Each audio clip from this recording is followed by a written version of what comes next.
Hello, book lovers, and welcome to Book Talk Radio Club. My name is Claire Perkins, and today I'm talking to author Carol Hibbs.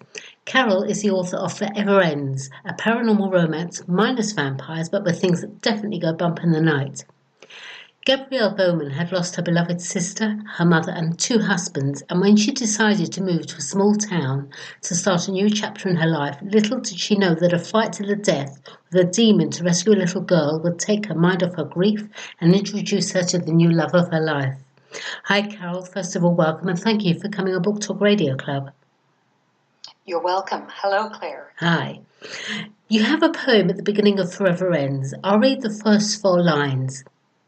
Please do not grieve and shed wild tears, and hug your sorrow to you through the years. But start out bravely with a gallant smile, and for my sake and in my name, live on. Absolutely beautiful. Did you write the poem, Carol? I did not.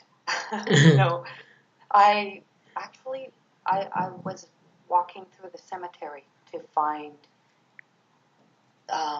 things to write about what would be on a tombstone. Okay. I really had no idea. That's why I visited the cemetery. That's interesting. It's an interesting way of finding ideas, getting inspiration. Yeah, I didn't really know what else to do. Fair enough. Yeah. The heroine of Forever Ends is Gabrielle Bowman. Is she based on anyone in particular in your life or an amalgam of people you know? She is based on a person I've known for many years, someone I'm close to. Right. I'm not in a position to disclose who she is. She is aware that there are aspects of her personality in the character Gabrielle, but she doesn't have a problem with that. But she does not want to be disclosed. No, of course not. Of course not. Mm-hmm. Books take the reader on a journey, and a good book allows the reader to experience a fantasy world created by the author. So what was the inspiration for Gabrielle's story? Actually, you're probably going to be surprised.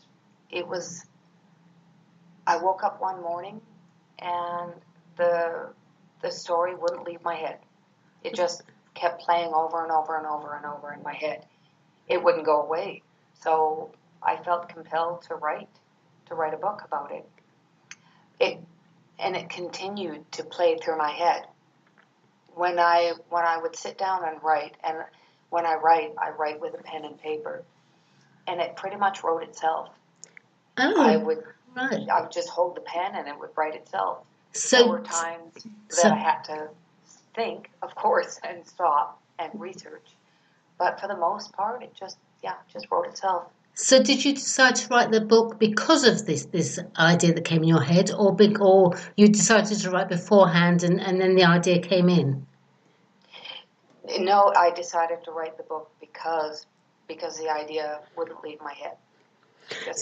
Just played right through constantly, and so I decided to write it. Did you find that as you wrote Forever Ends, your main character Gabrielle began to take shape, or did you have her in your head as a fully developed person before you began writing? She developed. She, as all my characters did. Right. She developed quite a bit. It was interesting to see how characters developed. It's almost as if they developed themselves. That's how it felt. And they start telling you the story. Yeah, exactly. They wrote the story, exactly. There were times that I would have to go back and rewrite things after changing something. But yeah, for the most part, the book wrote itself. Your book has quite a few explicit sex scenes. What reading audience is it aimed at, Carol? Well, initially I was going to write for young adults. Right. But then I realized after that, no, it's definitely not for young adults. I think usually young adults, there's no sex in the books. Yeah, but so I would say age 24 and up. Right. Right. But definitely not teenagers. No, perhaps not. Mind you, they could probably tell us a thing or two. Perhaps, eh? Yeah. Did you self-publish your novel, or did you go the route of traditional publishing? Well, originally I wanted to go with traditional publishing. Mm.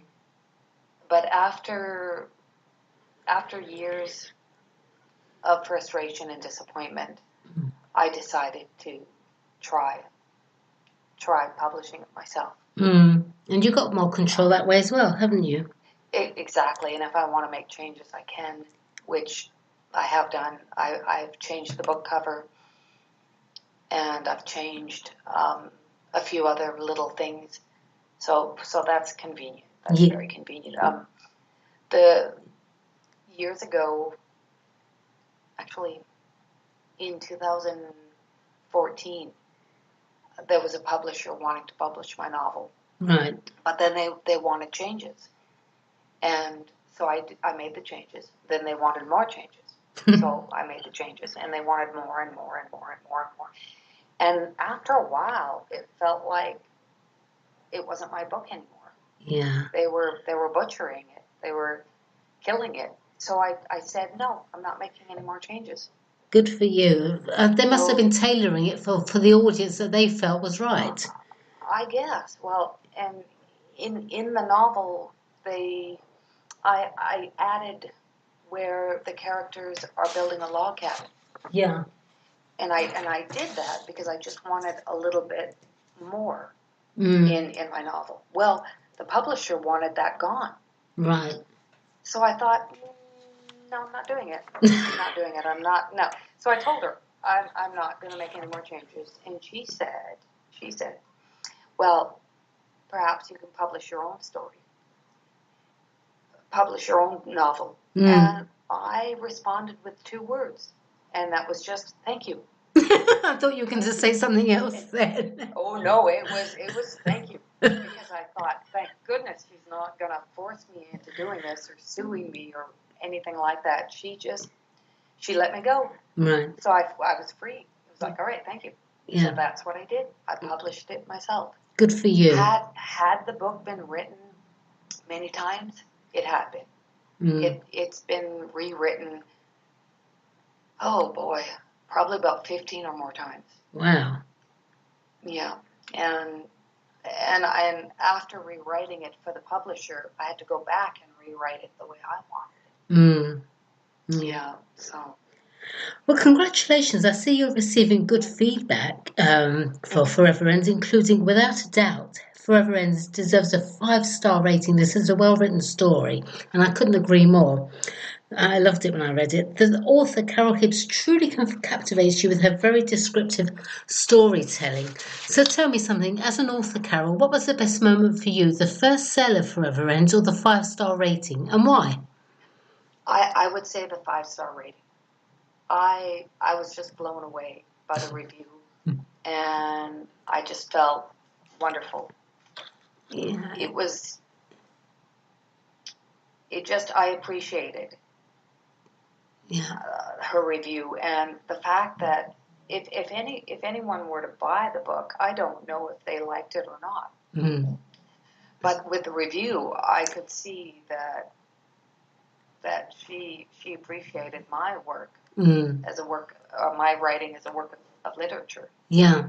So it has greater value to me. Yeah, exactly. Because it will live with me forever. Yeah. Exactly. I mean, you sit there and as an author myself, and we sit there and we write and we laugh at our stuff and we cry when we can't get it right and then and we take everything on. But then we put it out there, and who knows what's going to happen. But when you get that first review, you can almost exhale, can't you? Because you think, oh God, thanks, someone else can see what I can see.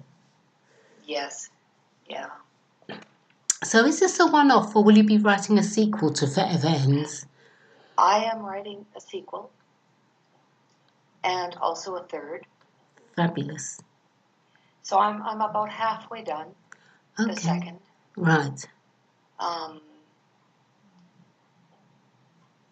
hoping to have it published by the beginning of next year.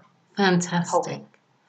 And I don't really want to go into too much information about it, except I can tell you that all of my books have 2 plot twists. Right. like 2 surprises, Mm-hmm. all of them. And the second book, the main character in the second book is Gabrielle's son Jason. Okay. And the third book's main character is Gabrielle's other son, Peyton. Right. Mm-hmm. Are they going to be getting into more trouble and finding more demons to slay? Yeah. I guess I could say that, yes.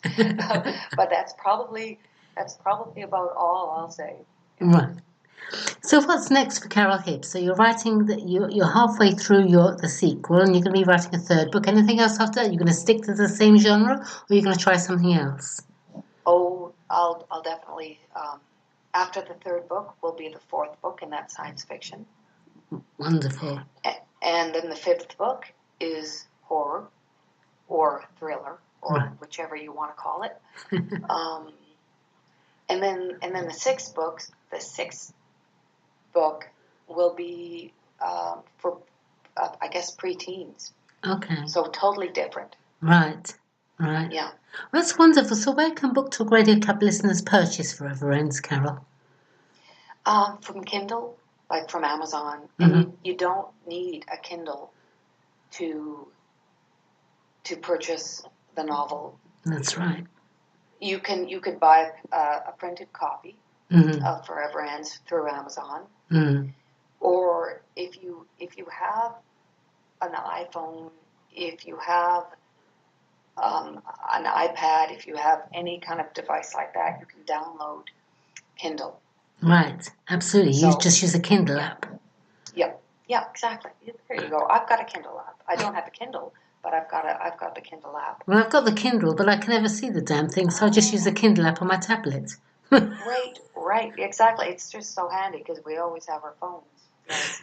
All right, well, thank you, Carol. That was fascinating. Please come back on Book Talk Radio Club when you've published your next book, and I'd love to chat with you and hear more. In the meantime, good luck for the future and for your second book, and thank you, everyone, for listening to Book Talk Radio Club. Thank you, Carol. Thank you, Claire. Okay, bye now. Okay, bye-bye.